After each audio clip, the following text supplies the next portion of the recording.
नमस्कार. वंदना चॅनेलमध्ये आपल्या सर्वांचे मनापासून स्वागत.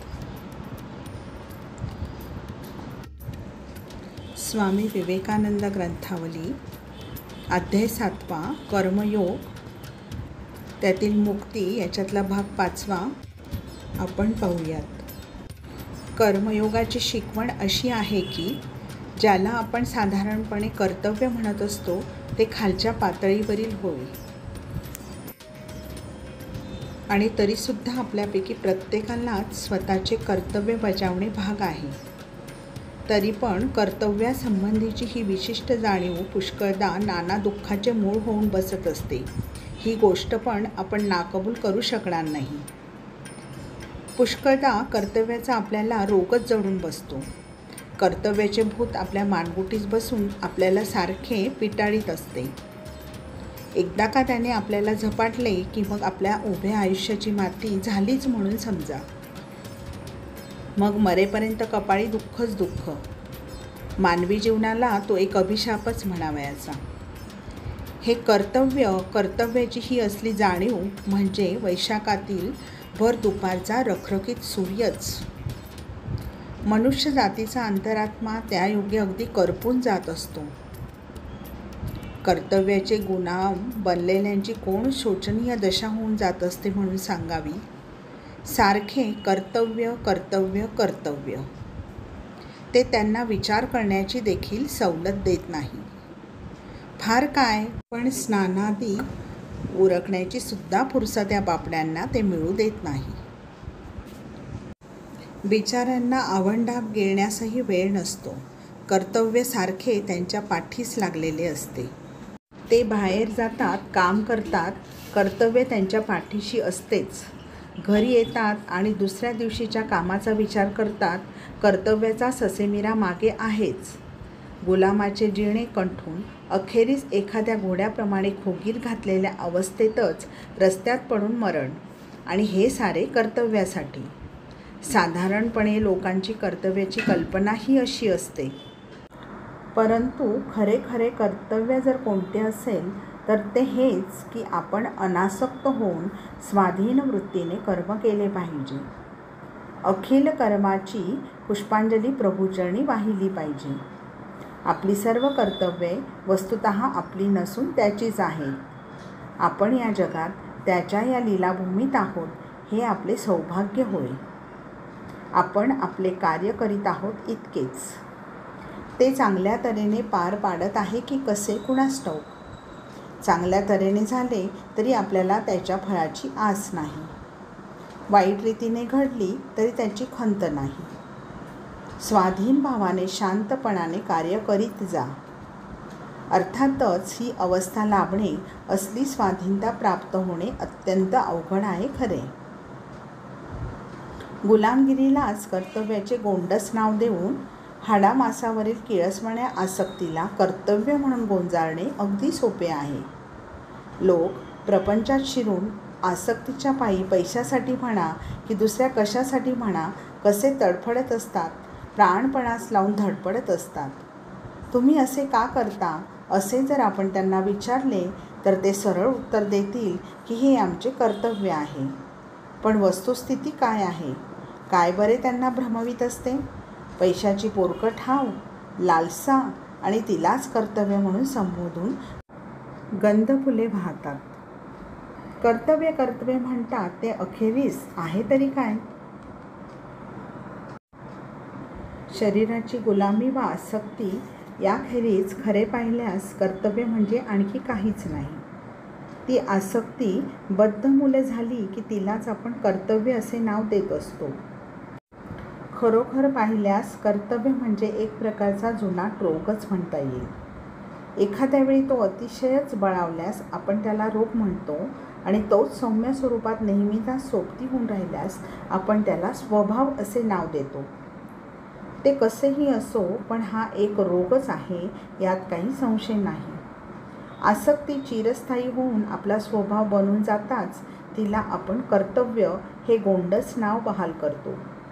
तिच्यावर आपण अक्षता टाकतो आणि वाजंत्रीनी टाळ्यांच्या गजरात मंत्र म्हणून तिला पावन करून घेतो. एकदा हा सारा सोहळा झाला की मग ती कर्तव्य नावाने रूढ होते आणि मग केवळ त्या कर्तव्याखातर माणसे आपापसात लढू लागून एकमेकांना मन लावून लुबाडू लागतात. कर्तव्य फक्त या एकाच अर्थाने थोडे बहुत चांगले आहे की त्यामुळे आपल्यातील पाशवी प्रवृत्तींना आळा बसतो. हीच कर्तव्याची खरी मर्यादा. जे दुसऱ्या कोणत्याच आदर्शाचे ग्रहण करू शकत नाही अशा अत्यंत निकृष्ट कोटीतील माणसांच्या दृष्टीने कर्तव्य अमळ चांगले खरे.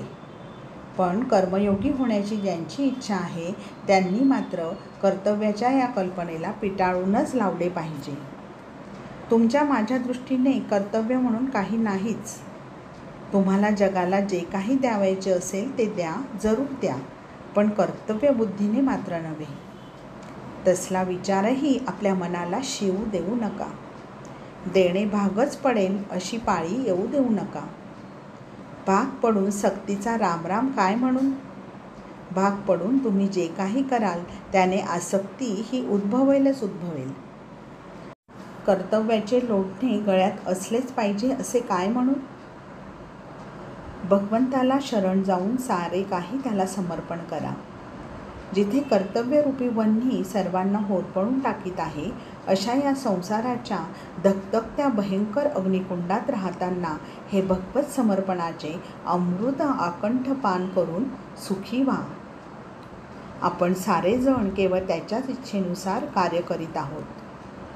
पारितोषिक अथवा दंड कशाशीही आपला काडीचाही संबंध नाही.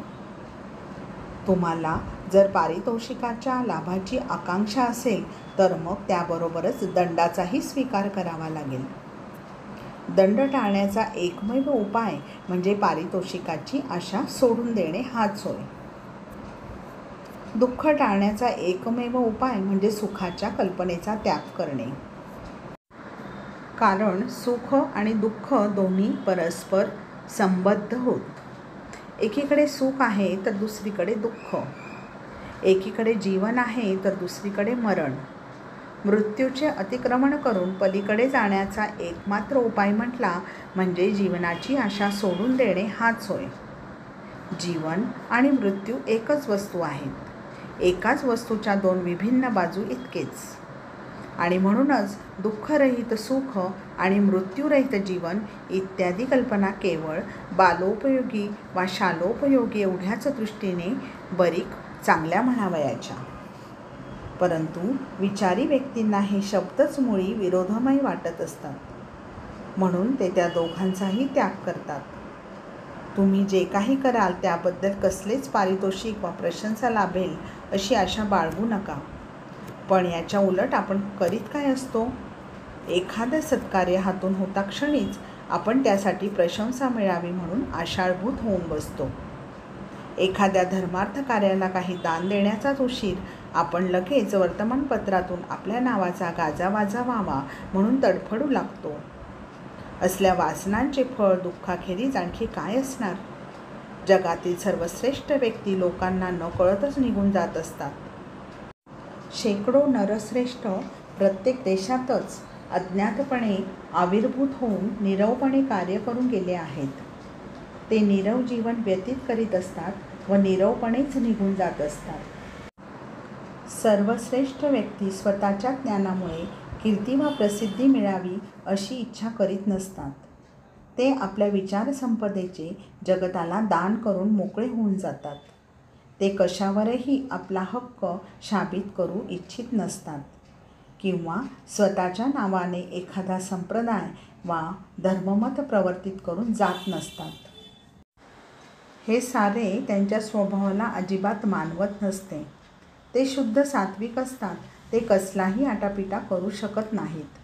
केवळ प्रेमाने द्रवून विरघळून जात असतात. या कोटीतील एक योगी भारतामध्ये एका पर्वताच्या गुहेत वास करीत असलेले मी स्वतः पाहिले आहेत. मी पाहिलेल्या अत्यंत आश्चर्यकारक व्यक्तींपैकी ते एक होत. त्यांचा मीपणा अथवा स्वतंत्र व्यक्तित्व अगदी पुरेपूर निमाले आहे. इतके की त्यांच्या संबंधी असे म्हणता येईल की त्यांच्यातील मनुष्यभाव पूर्णपणे लयास गेला असून त्या जागी केवळ ईश्वरी भाव त्यांच्या हृदयात वसत आहे. एखादा प्राणी त्यांच्या उजव्या हाताला चावला तर ही सारी प्रभूची इच्छा असे म्हणून ते त्याला आपला डावा हातही देण्यास तयार असतात. त्यांच्याकडे जे काही जाते ते सारे प्रभूनेच पाठवलेले होय अशी त्यांची धारणा असते. ते लोकांसमोर येत नाहीत खरे, परंतु ते प्रेमाचा आणि मधुर व सत्यभावांचा एक अखंड जिवंत झराच होत.